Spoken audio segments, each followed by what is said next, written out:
Alright guys, Jaipur Literature Fest 2022. We are Red FM and it doesn't get any red and bajate raho more than this lady. We have Dolly Thakore with us in red. So DT as they like to call her, her friends and colleagues, a celebrated personality in theatre, has been through radio, television. I mean, the list is endless, so let's just refer to her as DT ma'am. Is that good? That's absolutely okay by me. Okay, so she has come up with an autobiography, Regrets None. I just attended her session. I believe that I'm fearless, all right, in my life. Like, because everybody, I think they look at their life from their own lens. Like, I am the hero of my movie, right? So I believe that I'm fearless, but when I came to know that you actually just went to London based on a handshake and a small conversation with somebody in the party. I mean, I was 21 years old, 22 years old. I was working for the British Information Service.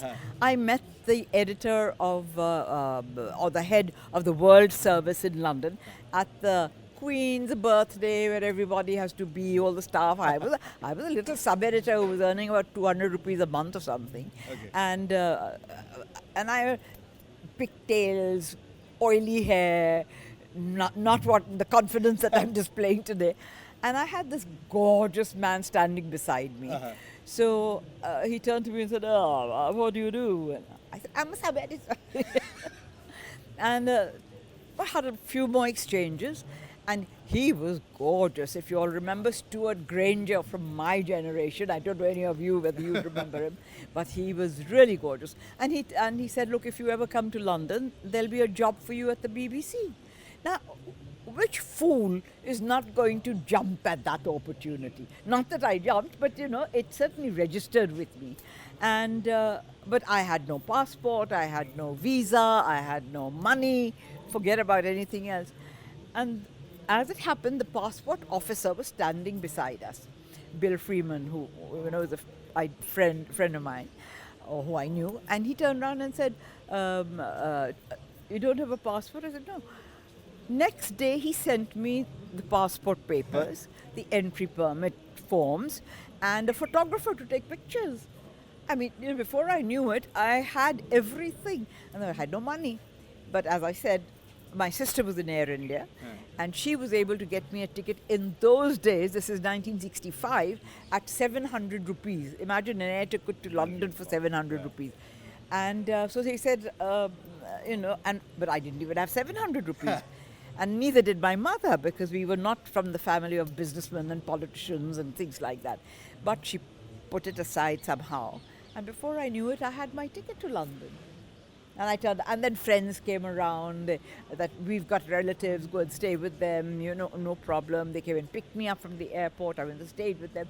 The first play that I saw in London on television, and I'd never seen television before that, at 65, television was in Delhi, but none of us owned television, was the play called Passage to India, directed by Waris Hussain.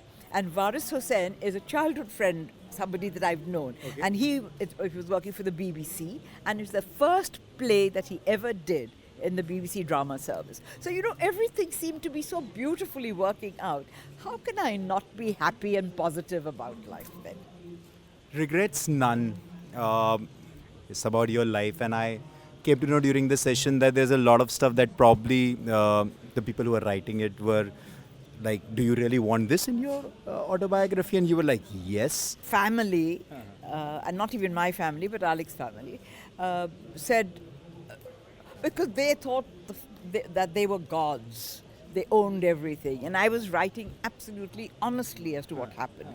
So they perhaps raised a few objections, but I wasn't going to cut that out or reduce it or anything like that. As long as it didn't hurt anybody, and what I've written, I hope it doesn't hurt anybody. So, something for young women when it comes to empowerment. I want every young woman to read my book, because it will give you a lot of power. Girls that are standing around and young boys, it will give you power also. Because it's not my story, it's a story about power. It's a story about what you can do what are the attitudes that you should have. No complexes, no discrepancies, no differences in opinion and religion and thought and dress, and no criticism of anybody. That is what I want you to therefore read the book and get that. The session was really amazing with, as I call her, DT. But I definitely will be picking up Regrets None because the energy is just Very good for amazing. you and your wife and your children when they grow up.